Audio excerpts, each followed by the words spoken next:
Brigitte Lindholm gets a Torbjorn skin. Ladies and gentlemen, hello and welcome to Unit Lost. I am Stylosa and welcome to this Overwatch News Blast video. So, Brigitte Lindholm has a new skin. This was teased on the Japanese Twitter a few hours ago. Check this out. So, at first I was like, hey, this actually looks like a Junker skin. Maybe they're going down that kind of route. But then when you actually look at it, I think this is actually an Clad Guild skin. So, it's like a Torbjorn skin. It's got all the cogs on it and all that Torby stuff. So, let's take a look at the video. This is what we got on Twitter. Now, first of all, it kind of doesn't look too different, does it? On first inspection. She does have a hat, though, which is awesome. And she's got various sort of, like, mechanic, like, tool belts attached to her. But it's this that gave it away. It was the actual mace itself. Now, the flail, it looks Torbjorn-y, doesn't it? And then as soon as I seen the shield, I was like, oh, this must be Clad Guild related. And that backpack there, it's Torbjorn, right? This is the Torb kind of skin for Brigitte, which I think it looks kind of cool. Like, the more you look at this, it does grow on you. Like, I've been watching this video back a few times just to see if I could see any kind of little bits of detail and stuff. And it is growing on me. Like, at first, I was like, oh, that just looks the same. Is it a junk skin? No, actually, it's a Torb kind of inspired skin. I think it looks okay. Like I said, it does actually put a sort of bandana over her head, which is pretty funky. Like, anything which changes characters like that, like, honestly, it kind of changes the way they look to me. Anyway, what else we've got in this clip here is a highlight intro, I think. This looks like her Rally highlight intro. So I think what we've got here is a skin, possibly the Clad Guild skin or the Torbjorn skin, or maybe they just call it mechanic skin or something, I don't know. But it's definitely based on Torb. And then we've got what appears to be the Rally ultimate being used, because we get the flag pop out of her back as a highlight intro. So I think we've got two things revealed there.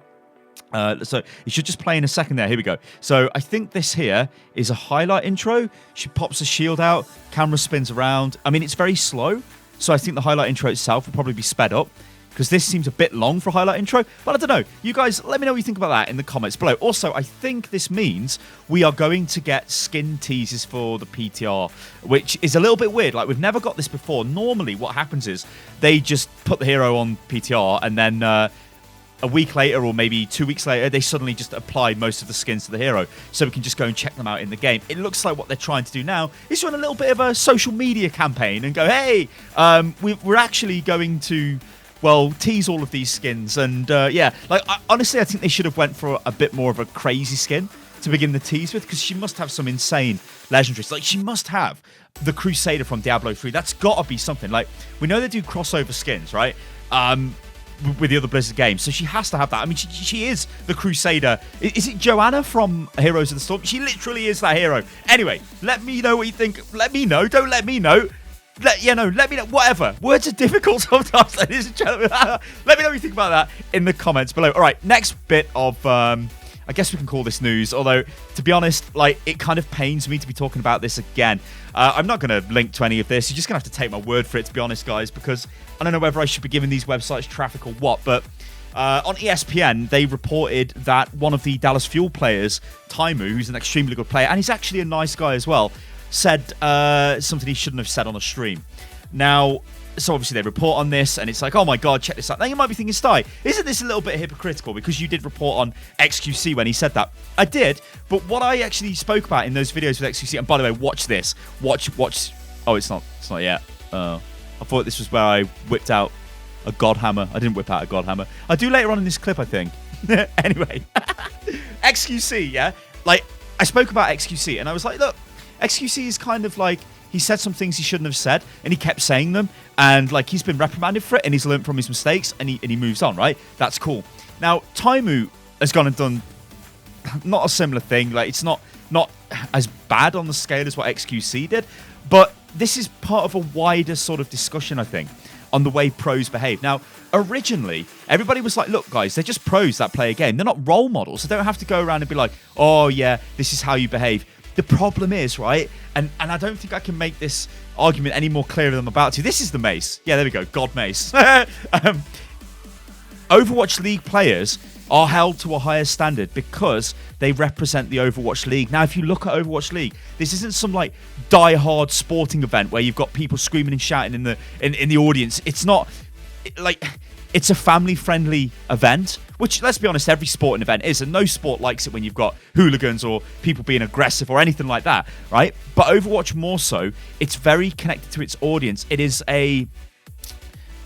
supposed to be a friendly sport. Overwatch League is. I know you guys are probably thinking, Sty, what the hell are you talking about? Have you looked at Overwatch recently? I mean, it's quite toxic. Yeah, I get that. But the point I'm trying to make is they are held to a higher regard. And when they signed contracts with Overwatch League, in essence, they kind of become employees of Blizzard. So they have to put forward their best foot. They have to not bring the game into disrepute. Now, this is the same for any sports professional.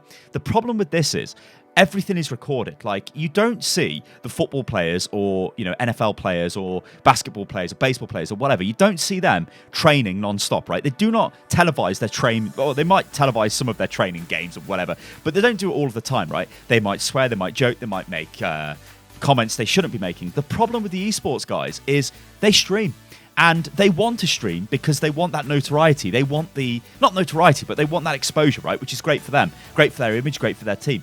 The problem is every little thing is recorded. And as soon as they say something, there will be people watching these streams waiting for these players to mess up. And as soon as they do, then they suddenly turn it into a clip. They upload it to YouTube. They start talking about it. And it's a bit ridiculous. Like, I think, right, after all is said and done, unless a player comes out and is really over the top, like, and is blatantly aggressive, these comments that Taimou have made, yeah, they're not great, right? I'm not condoning them. They're bad comments. He shouldn't have done them, right? He needs to not do them. But you have to think of the pressure cooker these players are in, right? They stream, they put themselves out there, they represent Overwatch, they represent their team. There are a lot of people out there that want to get a reaction out of them, and it's very easy to do that when you're being quite obnoxious in a game, in the pressure cooker of Overwatch competitive. These players want to win, so they might say things which they shouldn't say. Now, all of that is well and good, isn't it? But the problem here is, should they even be streaming in the first place? I think some professional players, yes, they can kind of get away with streaming. I think others don't sort of have the time for it. I mean, you look at players like Seagull, right? Now, Seagull is not streaming full-time, is he? Because he's a professional player. So that is where he's dedicating his time.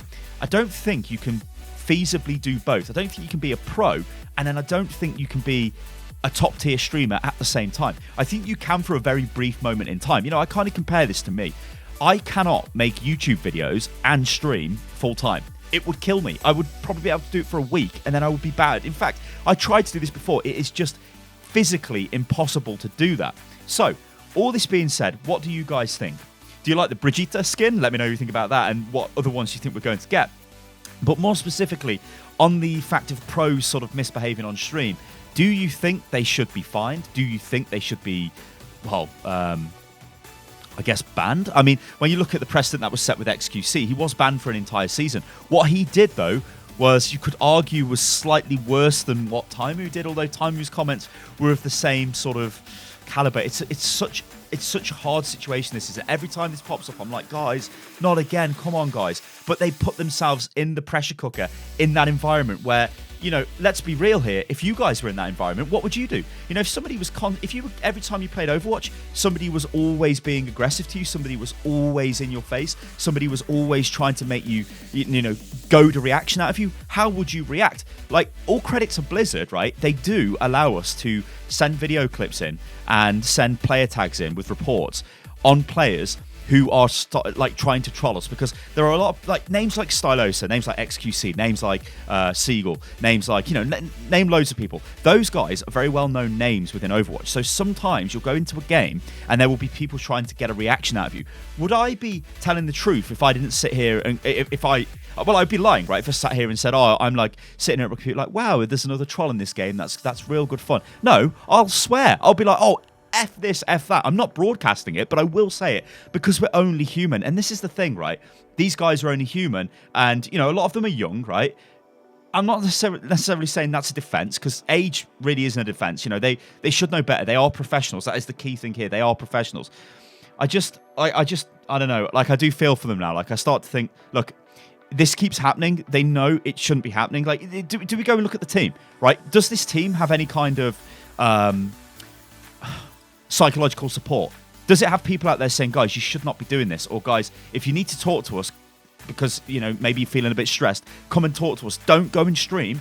Don't come off a bad scrim. Don't come off a bad losing streak on the stage and then go and stream, because you're going to be well, for want of a better word, ladies and gentlemen, you're going to be pissed off.